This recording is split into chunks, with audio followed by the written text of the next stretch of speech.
Hello and welcome to Wicklow Good News with me, Gillian Gottsell. Today my guest is Michael O'Reilly, who is the editor of the Bray Arts Journal. Good morning and welcome to the show, Michael. Good morning, how are you? Nice to meet you.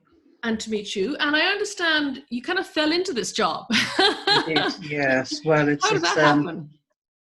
It's kind of like everybody else. They always say, ask a busy person to do something and then you do it. I was just, I had recently retired. I took early retirement because I suffered heart failure about, it must be 6 or 7 years ago now. And I was looking around for things to keep myself busy. And I used to be a teacher, so people said the obvious thing would be to do things like subbing or, working in schools or things like that. But I thought to myself, no, I've done enough of that. So I always promised myself that when I retired, I would do something in the arts line. So I do some art myself, but I thought I might like to do something with other people because I had just moved back to Bray as well. So what happened was I saw an advertisement looking for somebody to get involved in the management committee of Bray Arts. And I just phoned them and I was invited along to a management meeting just to meet all the people. And I left as the editor after the first meeting. You put your hand up, or when they said, who wants to volunteer, everybody took one step backwards and you were left out front. Well, basically, yeah, I think that was it. I don't actually remember volunteering for anything, but I think somebody probably did say, yeah, we need an editor because somebody else used to do it, had retired. So, were you an English teacher originally, or what kind of teacher no, were you? I was, well, I tell you now, it's a kind of complicated career. I started off as a primary school teacher, and I worked up in St. Fergal's in Bray at the beginning of my career. So probably many people, if you think you recognise me, that's probably where I'm from. But anyway, and then I moved, about 1990, I moved to St. Kieran's, which is the school for travellers. And I ultimately became the principal there. But I've taken a few different things. I've been out on a few different jobs. I worked for the NCCA, the National Council for Curriculum and Assessment, on curriculum design, the arts curriculum, visual arts, drama, music. And I suppose to some extent maybe it would involve little piece of literature, but not entirely. And are you more of an artist than a writer? My own thing is visual arts, yeah. Painting and drawing. And what do you paint in, or what's your medium? Do you have many watercolors and inks. Oh, nice. I would love to do printmaking, but I honestly don't have space. You need a lot of space to do printmaking. So it's mainly drawing. I use a lot of photography, drawing, adding colour in inks and watercolours, that kind of mixed media, I suppose, more than anything else. And are you self-taught, or did you go to college? I have a degree my degree's in education, but I have diplomas in arts education, which is about education for us, but I don't have specifically an art qualification. So I suppose, yes, self-taught is the word used, isn't it? Well, I only asked because over the COVID period, earlier I bought from Lidl and Aldi, they have these specials. So I've got acrylics, watercolors, pastel crayons and chalks. And I haven't really started yet. I've been Googling and on YouTube. Well, now that would be my career, would be to show you how to use those materials. Now, I'm totally opposed to what I call paper plate art, which of course is going to make a huge comeback now after this thing, because unfortunately most of the stuff that's appeared on television that children are looking at is all the wrong kind of stuff. It's all about telling children how to make something, or how to use this kind of material to make something that looks like that, which is basically saying to the children, well, you don't have to be the designer of your own work, or you don't have to be the creator of your own work, you just copy. Is it like that terribly sad song about the little boy who wants to paint the flowers, and they end up being all flowers are red? That's exactly it. All flowers are red is the name of the song, yeah. Is it? Yeah. Oh, yeah. That's a tragic song, actually. Tragic. Yeah. Wow.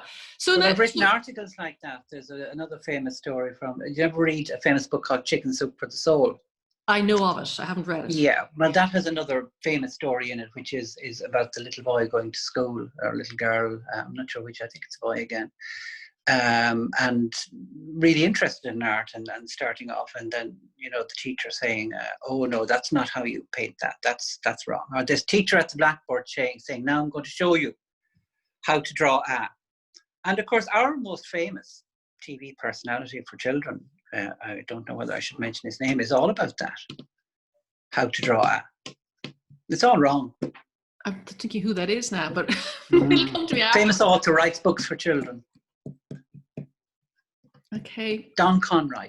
Oh, okay. I've read some of his books. Oh, yes, of course. Yes. He should have stuck to the writing. He's not a bad writer, but this idea this idea of showing children have their own way of drawing, and if you don't allow people to develop naturally through a progression, you end up at 11 and 12-year-olds, and children come to a stage of drawing. This is well documented. There's a famous study done on this years ago. The famous people at the Creative and Mental Growth was a book written years ago in America, and it sets out stages of development in children's art. And any parent who has a child will be able to, when they read it, will say, "Oh yeah, I remember my child." The scribbling stage, etc., etc., etc.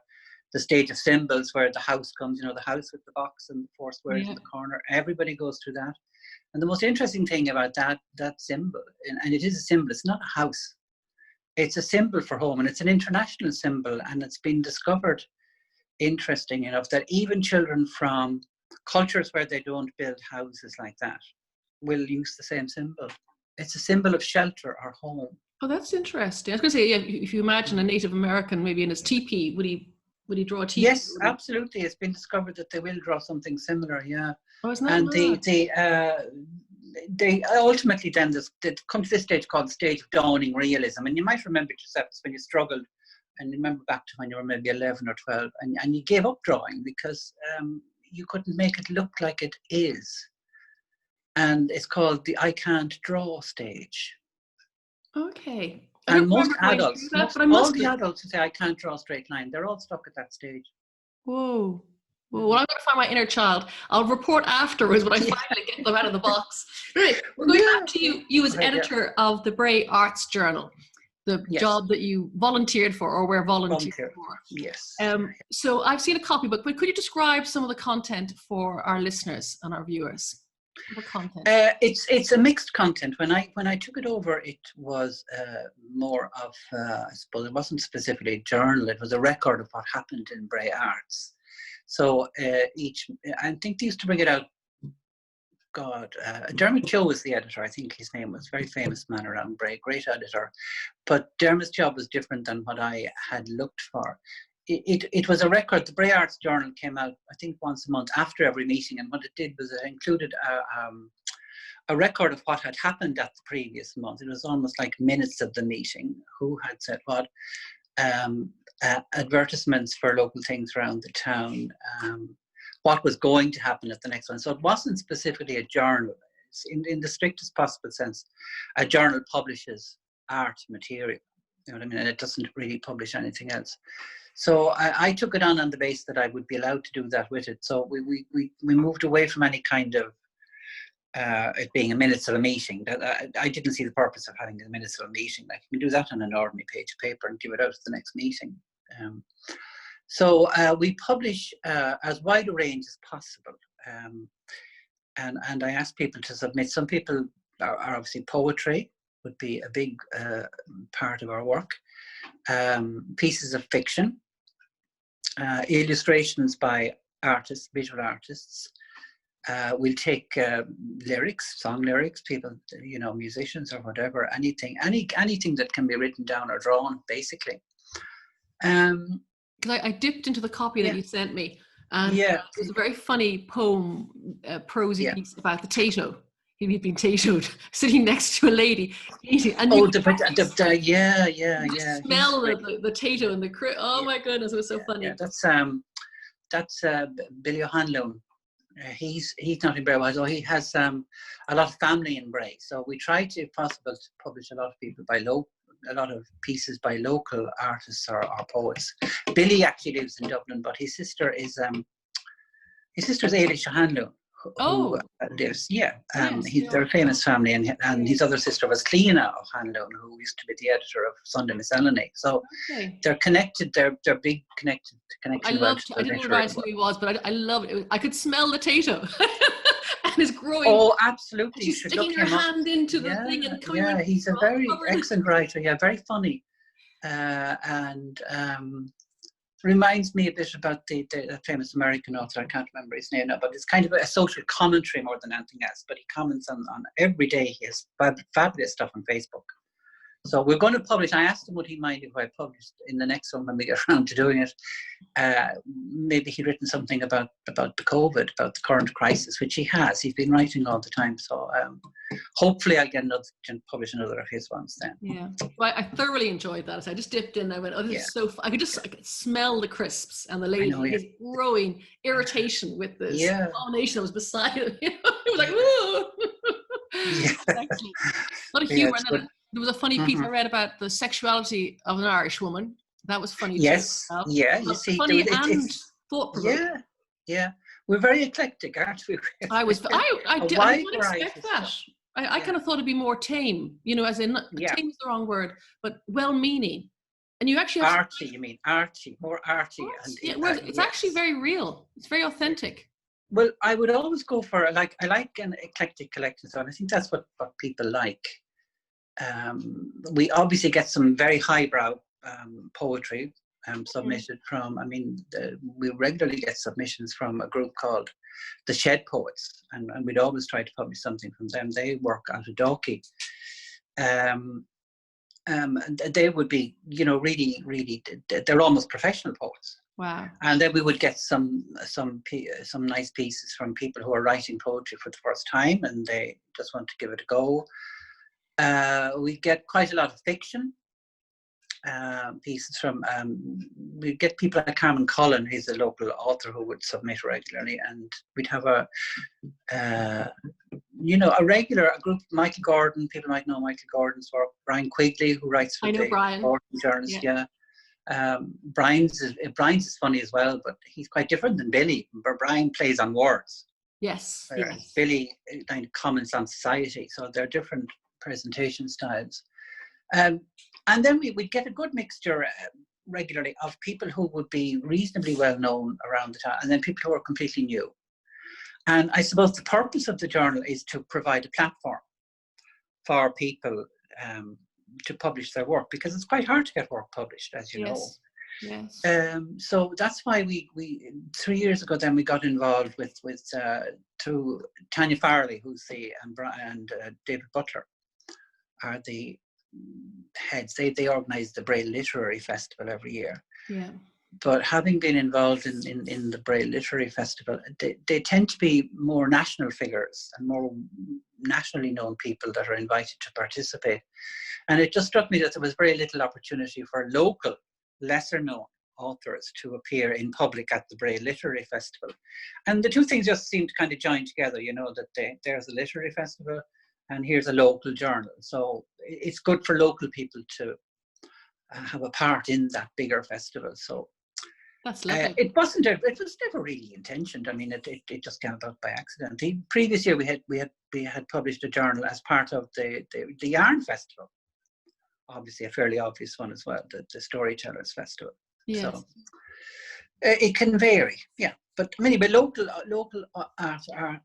authors, we don't tend. It's interesting. Most of the submissions we get tend to be poetry or fiction. We don't get a lot of submissions of the non-fiction variety. And personally, I mean, I would write a bit myself, but I would mostly write in the non-fiction genre. And it would be very interesting, I think, sometimes to get more submissions from local historians, people who write about what happened around the town. People's memories of Bray are a great one. People love to read about Bray in the old days and that kind of thing. So I'd like to get more non-fiction and to balance the non-fiction with the fiction. That can be difficult to do. It's very easy to get. Yeah, I get loads of fiction. Unfortunately, as a small journal, we're only 20 pages long so far. We can't publish massive pieces of fiction, and some people would submit stories, and if I was to publish them, they'd take up half the magazine. So And people find it very hard. This is the purpose of an editor. You know what I mean? People really do find it hard to edit their own work. Totally. To cut out something. Killing your darlings, as they call it. You have to be quite, you have to be, as an editor, quite. I'm a rotten editor. Honest, is that a good word? Yeah, I'm a rotten. I can't edit. That's far too long. You don't need that. Or a nicer way to put it sometimes, if I submit something long, would be to say, well, can I submit it? Can I include a section of it? Yes. Yeah. Yeah, it's a definite art form. I know I am editor of a publication, but I don't like editing. It's not my bag at all. So I am very impressed with you. So 2 call outs then for you always want submissions, and you're wondering maybe if you can get some non-fiction, some historians, historical. Yeah, not necessarily. Now, don't stop everybody else submitting. All right, okay. We have a constant call out for submissions, and what I do is I would obviously keep a separate filing system, and I keep on file anything that anybody submits. Don't worry, is on file. You know yourself as an editor, it's hard sometimes to keep on top of everything. Sometimes different people have different expectations of editors. Some people send in and they're on the phone to you the next day saying, "What to know? Did you get the stuff?" You have to trust that if you send an email to somebody that it has been delivered and they've looked at it. So it goes into storage, and then when I'm ready, I usually send out a call or email. I send out blanket emails, usually to everybody who's previously been published will get an email if I'm looking for new stuff, asking them to submit again, or to ask other people to submit. And that's how it spreads, actually, is by word of mouth, asking people to ask people who are interested. I heard you on with Lindsay Dolan. Exactly. That's how I heard it. I want to submit something. Exactly, yeah. So there you go. That's the way it works. So. And what is the email that people send? The email address for submissions is editor, all in lowercase letters, editor@brayarts.net. And that's Bray Arts with an S at the end of it, .net. The mistake people make is usually they don't use the .net, you see. You know? Yeah. You can also, that's editor@brayarts.net to submit to the journal, but there is a website as well where you can read the back copies of the journals that we've produced for the last 25 years or something. Wow. And that's brayarts.net. Okay. And if you scroll down to there's a section in that website on Bray Arts Journal, and just scroll down, and they're all there digitally. So if you wanted to read any of them, they're all there. Well, so having dipped into the 2 pieces that I read were fantastic, and again, unexpectedly pleasant. I don't know what I expected, but I went, "Oh, this is lively. This is called attention." Mm-hmm. So I think that's maybe what makes it slightly different. And thank you for the compliment. And lots of people have said that, but I think that the way to do that is to go for eclectic, go for a good collection of a variety of different things. Yes. The other thing of course, as a visual artist myself, the other thing I'm really interested in getting, and I do, it's not a problem to us, because as an artist I can illustrate myself if I need to, you know what I mean? But I don't like putting my own stuff in all the time. So I'd love to have submissions of drawings, particularly drawings, lithographs, but it has to be in black and white. Okay. Unfortunately, we can't go to colour yet. So a lot of artists find that harder because, you know yourself, I don't think artists themselves, visual artists, put enough value on their drawings. And personally, I'm a drawing person. I love to see drawings of an artist.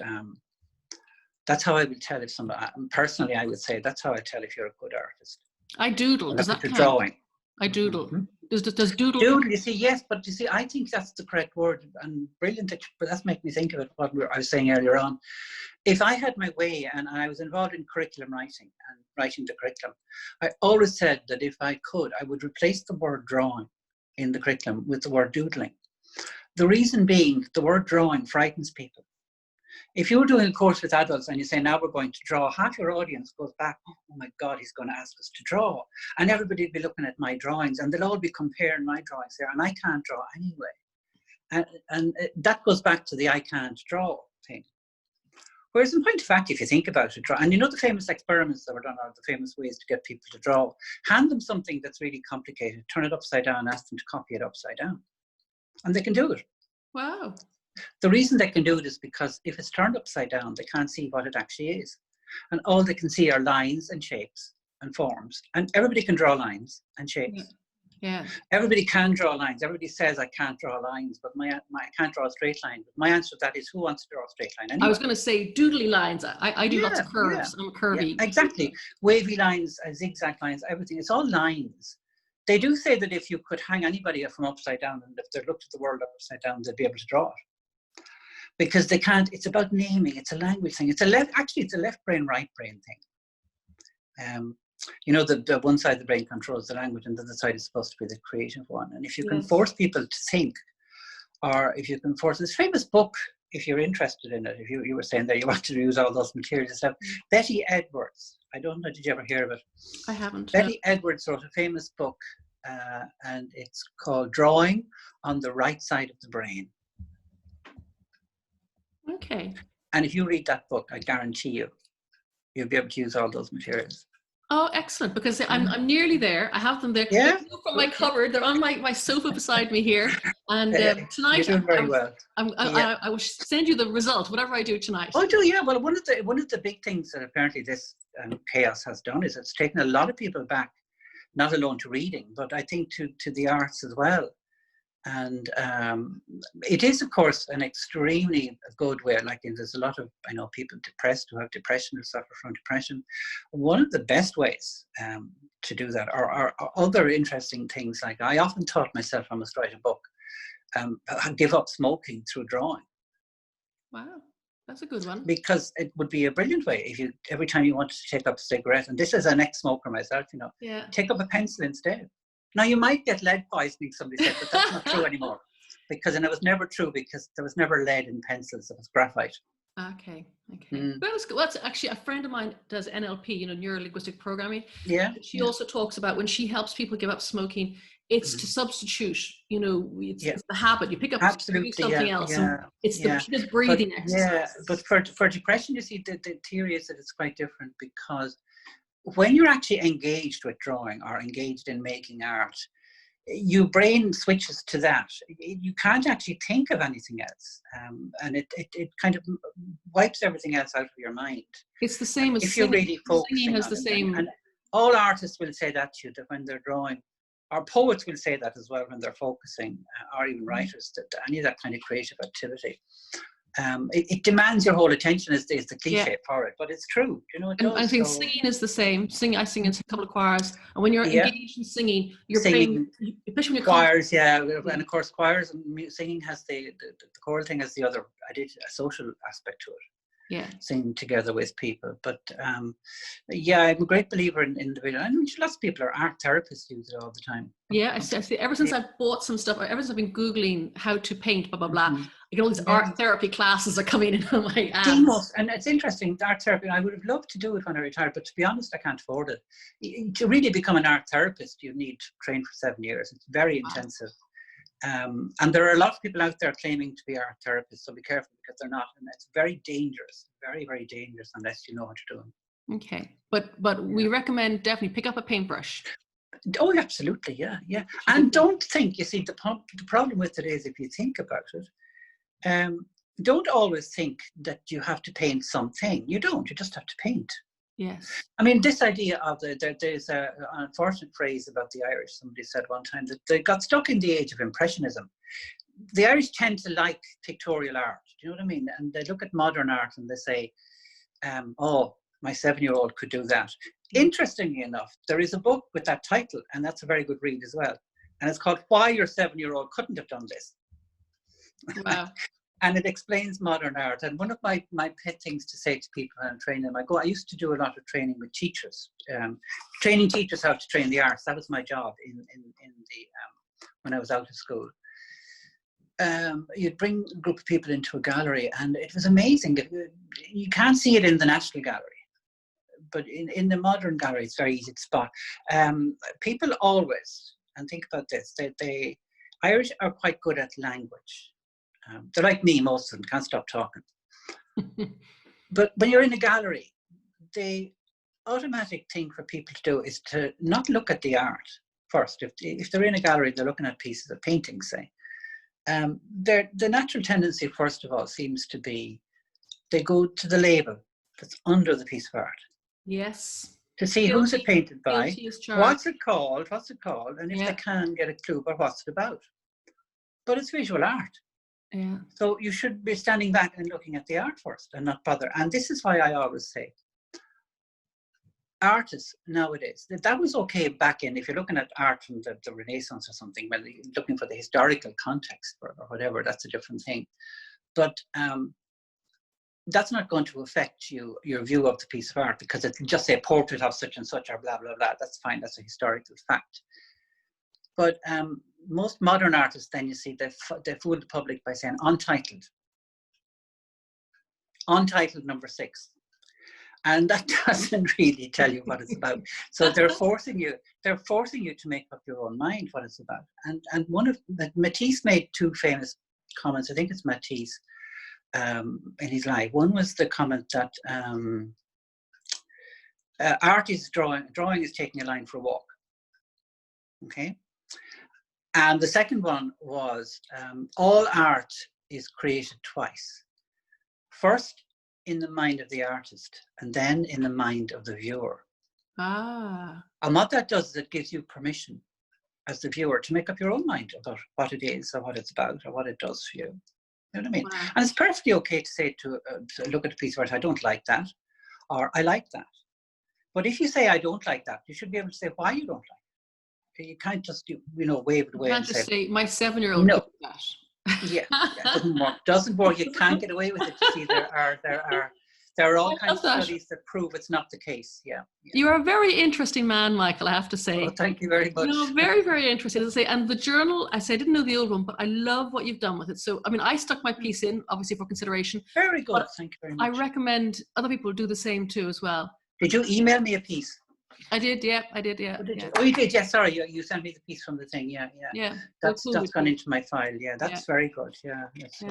Anyway, thank you so much for your time today. Fascinating. I've got work to do this afternoon. I would get my paints out. I'm going to wait until. There you go. You see, did I inspire? Maybe I should start. People said to me, I should run courses. I suppose. Yeah, I should run courses. Yeah. Because courses are just imparting passion and interest. It doesn't have to be. Well, that's what they always said. I mean, and it's sometimes when talking to teachers or lecturing people about things, people do always say, we like your stuff because what comes across is that you're not an expert, but that you have a passion for it. And I think it's passion that comes across, and people like to hear passion, and it inspires them. So that's hopefully what I use to try to do my job. Yeah. If I could have picked those 2 things, your passion, your interest. You've all these little bits you're coming up with. Matisse said this and something. That's why I go from Billy to Jack. My brain goes around in circles. Lovely. No, it's lovely. But also, you're not scary. I'm not scared talking about art to you. Oh, good. That's good. Because I know you won't judge me. Isn't that interesting? No, yeah. I'm going to be sending you my painting later. Oh, dear. Well, it's been a pleasure, an absolute pleasure, Michael. Thank you so much for your time. Thank you very much. Thanks very much. Bye-bye. That's Cheers. Michael O'Reilly, who is the editor of Bray Arts Journal, and you can reach him at the brayarts.net, which is the website, and an editor at brayarts.net. And thank you to Marlena Murphy producing, Gavin Dowd on sound. And until next time, be good, be safe, and keep on helping other people. Thank you.